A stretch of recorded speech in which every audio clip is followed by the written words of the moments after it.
पिछले वीडियो में हमने पंचायती राज के बारे में अध्ययन किया था और इस वीडियो में हम लोग गांव का जो प्रशासन होता है उसके बारे में गहराई से अध्ययन करेंगे।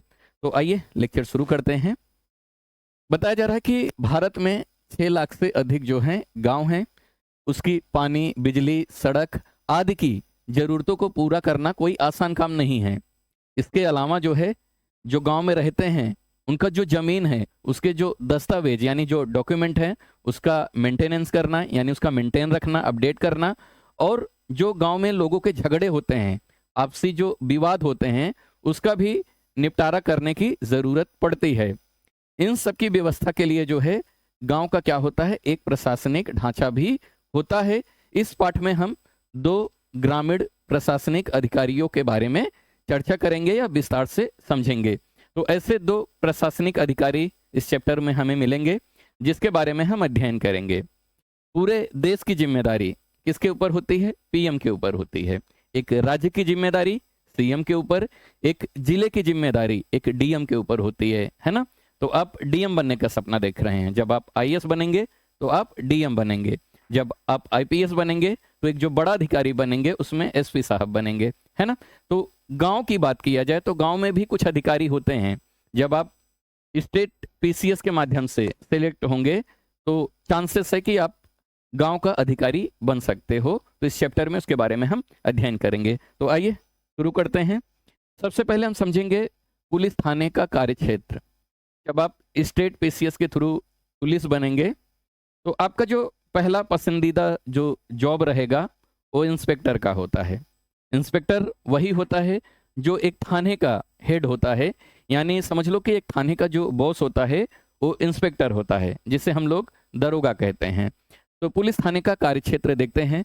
हर पुलिस थाने का एक कार्यक्षेत्र होता है जो उसके नियंत्रण में रहता है। तो हर गांव में एक थाना होता है और उस थाने का एरिया होता है, इलाका होता है। उस एरिया की जिम्मेदारी उस थाने की होती है।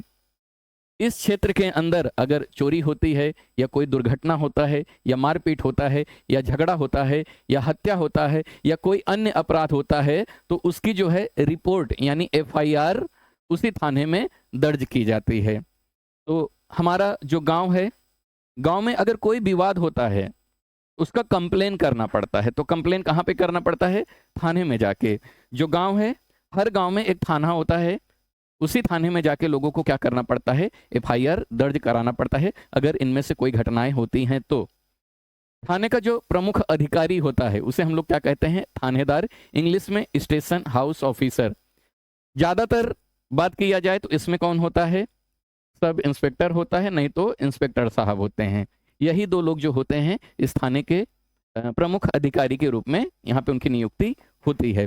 तो इनकी जिम्मेदारियां क्या होती हैं ये देख लेते हैं।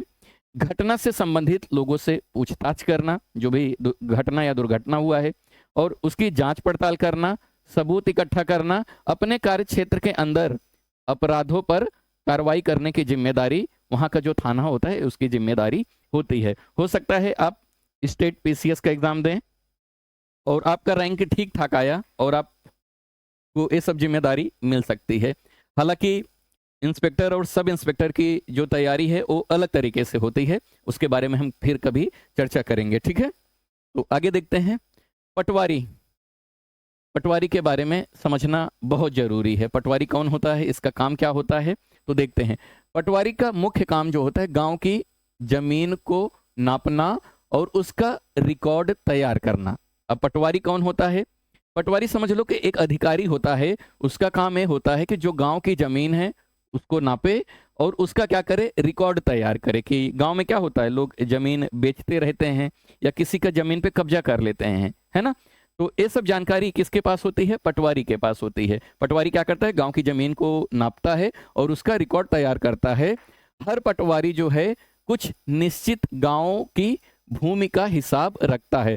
तो जो पटवारी होता है उसे कुछ गांव दे दिए जाते हैं, तो उस गांव से संबंधित जितने भी नापने की जिम्मेदारी है और उसके रिकॉर्ड रखने की जिम्मेदारी जो है पटवारी के पास होता है। आगे बताया जा रहा है कि अलग अलग राज्यों में पटवारी को अलग अलग नामों से जाना जाता है। उत्तर प्रदेश की बात किया जाए तो उत्तर प्रदेश में पटवारी को लेखपाल कहा जाता है। वहीं पे मध्य प्रदेश और राजस्थान में पटवारी कहा जाता है। बिहार में इसे कानूनगो या कर्मचारी कहते हैं और महाराष्ट्र में इसी पटवारी को जो है तलाठी कहा जाता है। तो अलग अलग राज्यों में पटवारी का जो है अलग अलग नाम होता है। इनका काम क्या होता है? जमीन को नापना और उसका रिकॉर्ड तैयार करना। पटवारी जमीन नापने के लिए जरीब नाम की लोहे की लंबी जंजीर का उपयोग करता है। तो ये जो पटवारी होता है, जब इसको जमीन नापना होता है तो इसके पास लोहे की एक लंबी जंजीर होती है, उसे जरीब कहा जाता है। तो अगर एग्जाम में आपसे पूछा जाए जरीब किससे संबंधित है, तो याद रखना है जरीब जो है पटवारी के पास जो लोहे की लंबी जंजीर होती है उसी को हम लोग क्या कहते हैं? जरीब कहते हैं। पटवारी जो है किसानों से भूमि कर यानी जो लैंड रेवेन्यू है, जो टैक्स है, वसूल करता है और सरकार को यह जानकारी देता है कि उसके क्षेत्र में कौन सी फसलें उगाई जा रही हैं। तो पटवारी का काम क्या होता है? किसानों से टैक्स वसूल भी करता है और उसके क्षेत्र में जो गांव की जिम्मेदारी इसको दी गई है, उस क्षेत्र में कौन सी फसल उगाई गई है, इसकी जिम्मेदारी सरकार को देने की जिम्मेदारी किसकी होती है?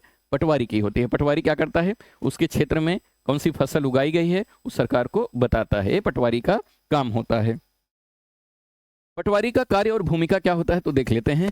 किसानों द्वारा फसल बदलने, कुआं खोदने या भूमि सीमा में परिवर्तन जैसे बातों का रिकॉर्ड जो है पटवारी को समय समय पर सुधारना पड़ता है। तो गांव में किसान होते हैं, किसान क्या करते रहते हैं? फसल बदलते रहते हैं, कभी गेहूं उगाएंगे, कभी गन्ना उगाएंगे। तो ये सब जानकारी जो है पटवारी को रखना पड़ता है। इसके अलावा कहीं पे कुआं खोदा गया है या कुआं को बंद करके दूसरी जगह पे कुआं खोदा गया है, इसकी भी जानकारी पटवारी के पास होनी चाहिए। और भूमि में सीमा परिवर्तन है ना, गांव में क्या होता है, ये जो जमीन से संबंधित बहुत झगड़े होते हैं, किसी ने जमीन बेच दिया, किसी ने खरीद लिया, किसी ने हड़प लिया, तो ये सारी जानकारी किसके पास होती है? पटवारी के पास। उत्तर प्रदेश की भाषा में बोला जाए तो लेखपाल के पास होती है ना। ये सब की रिकॉर्ड जो है पटवारी को समय समय पे क्या करना पड़ता है? सुधारना पड़ता है। पटवारियों का कार्य राजस्व विभाग यानी रेवेन्यू डिपार्टमेंट के अधीन आता है। तो ये जो पटवारी हैं किसके अधीन होके काम करते हैं? तो याद रखना राजस्व विभाग यानी रेवेन्यू डिपार्टमेंट के अधीन होके काम करते हैं और वरिष्ठ अधिकारी उनके काम की जांच करते हैं। तो जैसे मैंने आपको बताया कि अगर एक देश संभालना है तो पीएम बनेगा, एक राज्य संभालना है तो सीएम बनेगा, अगर आप जिला संभालना है तो आपको डीएम बनना है ना। तो जिले के अंदर उपमंडल होता है, उसका अधिकारी एसडीएम होता है। उसके बाद उपमंडल के अंदर एक तालुका होता है, उसका जो किंग होता है वो तहसीलदार होता है। और तहसीलदार जो होता है इन पटवारी के ऊपर नजर रखता है कि कैसे काम कर रहा है पटवारी। समझ में आया? तो इनका भी एक अधिकारी होता है, वरिष्ठ अधिकारी होता है। राजस्व प्रशासनिक व्यवस्था देखेंगे। भारत में हर राज्य को जिलों में बांटा गया है। तो भारत में प्रशासनिक तरीका सुचारू रूप से चलाया जा सके इसलिए भारत को अलग अलग क्या किया गया है?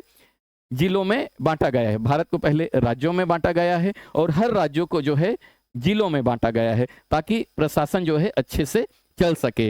हर जिलों को आगे क्या किया गया है? तहसीलों या तालुकों में बांटा जाता है। इन्हें ही हम लोग क्या कहते हैं? उप जिला या सब डिवीजन कहते हैं। तो इनका मुख्य अधिकारी कौन होता है तो देख लेते हैं। पहला आता है जिला अधिकारी, जिसे हम लोग डिस्ट्रिक्ट मजिस्ट्रेट या कलेक्टर कहते हैं।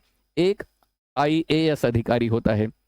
आप अगर यूपीएससी की तैयारी कर रहे हैं तो आपका सपना है डीएम बनने का। डीएम यानी एक जिले का किंग, है ना।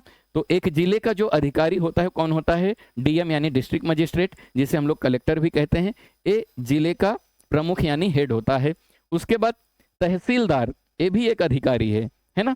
तहसीलदार बन गए तो भी आपके मजे हैं। तहसीलदार क्या है? तहसील का प्रमुख अधिकारी होता है जो जमीन और राजस्व से जुड़ी व्यवस्थाएं संभालता है। तो ये तहसीलदार जो है एक तहसील का किंग होता है। याद रखना, तहसीलदार एक तहसील का किंग होता है। इसका काम क्या होता है? जमीन और राजस्व से जुड़ी जितने भी व्यवस्थाएं हैं ये इसके ऊपर निर्भर होता है, उसकी जिम्मेदारी ये संभालता है। ठीक है, आगे देखते हैं तहसीलदार के काम क्या होते हैं। अगर आप तहसीलदार बनेंगे तो आपके ऊपर कौन कौन सी जिम्मेदारी होगी, देख लेते हैं। पहला काम है पटवारियों की निगरानी करना। हमने देखा कि पटवारी जो है जमीन का मेजरमेंट करता है, उसकी निगरानी कौन करता है? तहसीलदार करता है। पटवारी जमीन का रिकॉर्ड रखते हैं, तहसीलदार यह देखते हैं कि सब कुछ सही ढंग से हो रहा है कि नहीं, ये जिम्मेदारी तहसील की होती है। दूसरा काम है राजस्व यानी जो रेवेन्यू, जो टैक्स है, टैक्स की वसूली यानी सरकार को मिलने वाले जमीन से जुड़े जो टैक्स यानी कर हैं समय पे जमा हो, एक किसकी जिम्मेदारी होती है, तहसीलदार की जिम्मेदारी होती है। प्रमाण पत्र जारी करना, तो एक तहसील में जो तहसीलदार होता है गांव के लोगों को जाति प्रमाण पत्र, आय प्रमाण पत्र, निवास प्रमाण पत्र जैसे सर्टिफिकेट देने का काम भी तहसीलदार का होता है। उसके बाद जमीन विवाद सुलझाना, अगर जमीनी विवाद से जो झगड़े होते हैं उसका निर्णय भी कौन लेता है, तहसीलदार लेता है ना। एक तहसील का राजा होता है कौन, तहसीलदार। तहसीलदार के दफ्तर में भूमि विवादों की सुनवाई भी होती है, समझ लो कि एक जज का भी काम है करता है।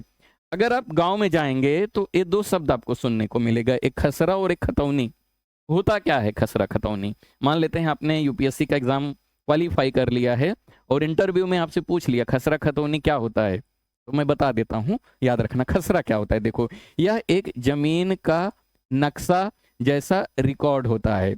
जमीन जो होता है ना, गांव का जो जमीन होता है उसका नक्शा बना होता है, किसके ऊपर, खसरा के ऊपर बना होता है, जिसमें यह लिखा होता है कि कौन सी जमीन कहाँ है, उसका सर्वे नंबर क्या है और उसमें कौन सी फसल बोई गई है। तो खसरा क्या होता है, एक जमीन का नक्शा होता है, उसमें रिकॉर्ड क्या क्या होता है, उसमें यह लिखा होता है कि कौन सी जमीन कहाँ पे है, उसका सर्वे नंबर क्या है और उसमें कौन सी फसल बोई गई है, सबकी जानकारी खसरा के अंदर होती है। खतौनी क्या होता है, यह एक स्वामित्व रजिस्टर होता है। स्वामित्व मतलब मालिक, जमीन का मालिक कौन है, किस कागज पे लिखा रहेगा, खतौनी के ऊपर लिखा रहेगा। इसे हम ओनरशिप रजिस्टर बोलते हैं, जिसमें यह दर्ज होता है कि कौन सी जमीन किस व्यक्ति की है और उसके नाम पर कुल कितने जमीन है, यानी इस जमीन का मालिक कौन है, उस मालिक के ऊपर या उस मालिक कितने जमीन का और मालिक है, ये सब जानकारी कहाँ पे लिखा होता है, खतौनी में लिखा होता है। क्लियर है, आगे समझते हैं। एक नया कानून बनाया गया कब, 2005 में, इसलिए इसका नाम क्या है, हिंदू अधिनियम धारा या हिंदू अधिनियम एक्ट 2005। इससे पहले जरा बैकग्राउंड देखते हैं, 2005 से पहले की क्या स्थिति थी। हिंदू परिवारों की बात हो रही है, यानी हिंदू धर्म की बात हो रही। हिंदू परिवारों में जमीन या संपत्ति का मालिक आमतौर पर कौन होता था, पिता या बेटे को माना जाता था। इसका मतलब है सिर्फ लड़के ही जो होते हैं, जो हमारा पूर्वजों की भूमि है उसके मालिक सिर्फ पिता या बेटे को ही माना जाता था। 2005 से पहले की बात हो रही है। बेटियां और माँ जो है कानूनी रूप से हिस्सा नहीं मांग सकती थी, यानी महिलाओं को जमीन में कोई भी हिस्सा नहीं दिया जा सकता था, चाहे बेटी हो चाहे माँ हो। पिता की मृत्यु के बाद जमीन सिर्फ किसको दिया जाता था, बेटों में बांट दी जाती थी। महिलाओं को केवल क्या माना जाता था, सहायक माना जाता था और मालिक नहीं माना जाता था, है ना। एक ही घर में 3 बच्चे जन्म लिए, 2 लड़के हैं 1 लड़की है, तो पिता का जमीन किससे मिलेगा, बेटों को मिलेगा, लड़की को नहीं मिलेगा। इसलिए इस कानून को बनाया गया। इस कानून को लागू कब किया गया, 2005 में। तो उसके बाद की स्थिति क्या है देखते हैं। बेटे, बेटियां और माँ तीनों को अब क्या होगा, जमीन और संपत्ति में एक समान अधिकार मिलेगा, एक बराबर। अगर जमीन है, जो गार्जियन है उसकी मृत्यु होती है तो उनकी वाइफ को, उनकी बेटी को, उनके बेटे को, सबको एक बराबर जमीन दिया जाएगा। इस कानून के अनुसार बेटी का हक अब बेटे के क्या रहेगा, बराबर रहेगा। माँ को भी पति की संपत्ति में समान अधिकार मिलेगा और यह कानून जो है सभी राज्यों और केंद्र शासित प्रदेशों में लागू है। तो ये काफी अच्छा कानून है, किसके लिए, महिलाओं के लिए। ठीक है, वीडियो कैसा लगा कमेंट करके जरूर बताइएगा और अगर अभी तक इस चैनल को आपने सब्सक्राइब नहीं किया है तो कर लेना। वीडियो देखने के लिए धन्यवाद।